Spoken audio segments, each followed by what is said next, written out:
अंसारी साहब ने एक मसला उठाया।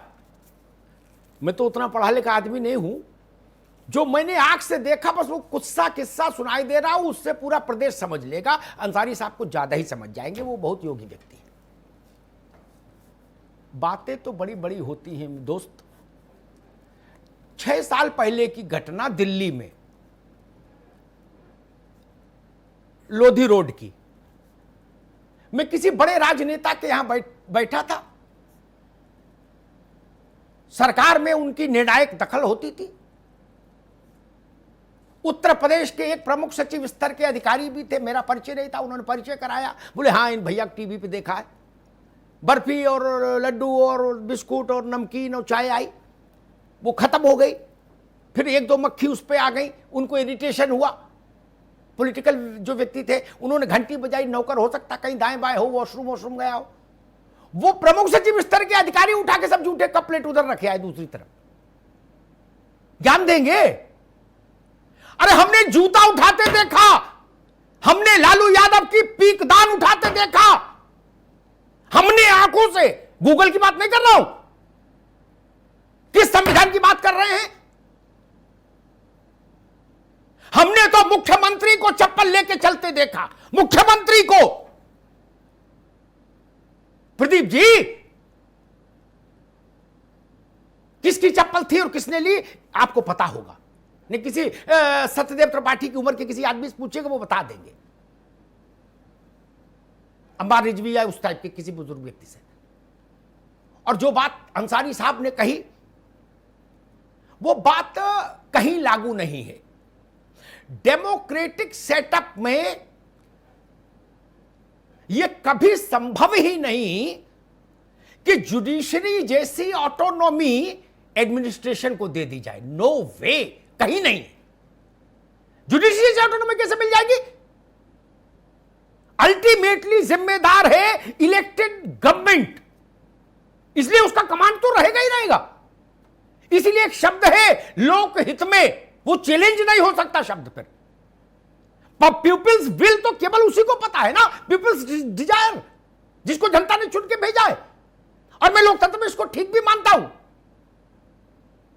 जिन लोगों पर जनता ने वोट दिया उनकी से होनी चाहिए। ऐसी व्यवस्था कैसे हो सकती है कि उनकी से नहीं हो? बोले आप क्या करोगे? बोले आप लोग पॉपकॉर्न खाओ लखनऊ में बैठ के पंचम तल में, और काम हमको करने दो, काला सफेद जो करे। ये संभव नहीं। जनता का नियंत्रण कैसे रहेगा लोकतंत्र में? वो केवल राजनीतिक लीडरशिप से रहेगा, जिसको हम लोग पॉलिटिकल लीडरशिप कहते हैं। अगर प्रमुख सचिव ही सरकार चला लेंगे तो फिर मंत्रिमंडल की अवधारणा ही खत्म हो जाएगी, फिर मुख्यमंत्री की अवधारणा ही खत्म हो जाएगी। वो कोई हो मुख्यमंत्री, ये लोकतंत्र के लिए खतरनाक हो जाएगा। उनको पावर, एक बात कह दूं अंत में, अनीस भाई रुक जाइए, एक बात और सुन लीजिए। आईएएस हो जाता है जो, मैंने तमाम आईएएस को देखा, आईपीएस को देखा, जैन साहब जो मुझसे व्यक्तिगत बातचीत में हंस के कहते मेरा क्या बिगाड़ लोगे पंडित जी, मैं 60 साल तक राज करूंगा, इस विभाग में नहीं उसमें। नेता ऐसा नहीं बोल सकता ना। 5 साल में उसको रिन्यू कराना होगा, लाइसेंस रिन्यू हो भी सकता, नहीं भी हो सकता। उत्तर प्रदेश में तो रिपीट का कोई चांस ही नहीं। हाल फिलहाल देख लो लंबा इतिहास। मुलायम सिंह जी थे, मायावती जी आ गई, फिर अखिलेश जी आ गए, फिर योगी जी आ गए। भगवान जाने अगले में क्या हो। इतना तो डरते हैं, इतना तो डरते हैं। आईएएस नहीं डरता। वो कहता पंचायती राज में नहीं रहूंगा, पशुधन में रहूंगा, पशुधन में नहीं रहूंगा, हायर एजुकेशन में रहूंगा, नहीं तो रोडवेज में एमडी हो जाऊंगा, और जुगाड़ लग गई तो आबकारी का हो जाऊंगा। मालई माल। नेता भाग के कहां जाएगा? अनुराग भदौरिया को तो मेरे दरवाजे आना ही होगा। 4.25 साल बच सकते हैं, फिर कहां बचेंगे? नवीन श्रीवास्तव को आना ही होगा, प्रदीप जी को आना ही पड़ेगा। लेकिन कलेक्टर लखनऊ के लिए ऐसी कोई बंदिश नहीं। वो 60 साल नौकरी कर सकते हैं जनता की ड्यूढ़ी पर बिना गए। इसलिए मैं लोकतंत्र के पक्ष में खड़ा होता हूं। मुझे मंजूर नहीं कि लोकतंत्र के मूल सिद्धांत के विरुद्ध कोई बात हो। पार्टियों के घोषणा पत्र पर वोट मिलता है, उसको लागू कराने की जिम्मेदारी ब्यूरोक्रेसी को दी जाती है। ब्यूरोक्रेसी ऑटोनॉमी कैसे मांग सकती कंप्लीट? बोले काला सफेद कुछ भी करें, नेता बोले नहीं, फिर ये लोग चुनाव क्यों लड़े? क्यों लड़े? ये ठीक नहीं, विषयांतर हो गया। लेकिन एक बात मैं कहूंगा, डिस्ट्रिक्ट मजिस्ट्रेट के पास सच्चाई ये है, कानूनन हर जिले की हर विभाग की जिम्मेदारी है, उसका टाइम पूरा फाइलों में बीत जाता है। और पिछले 20 साल से उत्तर प्रदेश में जो चलन हुआ है, इस बात से अनुराग भी सहमत होंगे और नवीन जी भी सहमत होंगे। प्रदीप जी की सरकार तो बहुत लंबे समय से नहीं है जी। मुख्यमंत्री और प्रभावशाली मंत्रियों के दौरों में ही उनकी सारी ऊर्जा खत्म हो जाती है, गुलदस्ता लिए लिए सलूट मारते मारते, है ना। उनके पास टाइम ही नहीं मनरेगा देखें कि एकीकृत बाल विकास देखें, किसकी रिपोर्ट क्या ले। उनके लिए पुलिस भी एक विभाग है, और सच यह है कि पुलिस एक विभाग भर नहीं है, पुलिस पंचायती राज विभाग नहीं है, उसमें तो तत्काल निर्णय लेना होगा। और सब लाख टके की बात, अगर कानून व्यवस्था की अस्त व्यस्तता के लिए गाली पुलिस खाती है तो पुलिस को अधिकार भी मिलने चाहिए।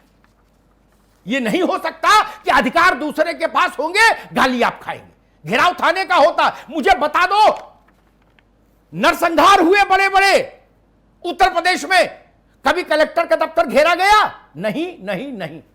थाना घेरा गया, थाना फूंका गया, सीओ के दफ्तर फूंका गया, एसएसपी का दफ्तर में आग लगाई लोगों ने, जिंदाबाद मुर्दाबाद किया। कमिश्नर क्या गया कभी कोई? ना, जनता मानती नहीं कि कमिश्नर का कोई लेना देना है इससे या कलेक्टर का। वो तो कहता है जमीन के मामले में कलेक्टर का लेना देना है। एसडीएम भूमि, एसडीएम राजस्व, किसकी गर्दन पकड़ते हैं हम लोग प्रेस वाले? कभी हमने भी सवाल नहीं उठाया कि कहीं बड़ी हत्या हो जाए। हमने कभी नहीं कहा कि डीएम को सामने लाओ, डीएम कहां छुपे बैठे ना। हमने कहा कप्तान को बुलाओ, कप्तान कहां है? बिल्कुल। क्यों? हमने कभी नहीं कहा कि प्रमुख सचिव को बुलाओ, अवर सचिव को बुलाओ ना। वो तो ठंडे में बैठे हैं अपना लोक भवन में। तो जिसको जिम्मेदारी दी है, जनता जिसको अकाउंटेबल मानती है, उसको अधिकार तो दीजिए।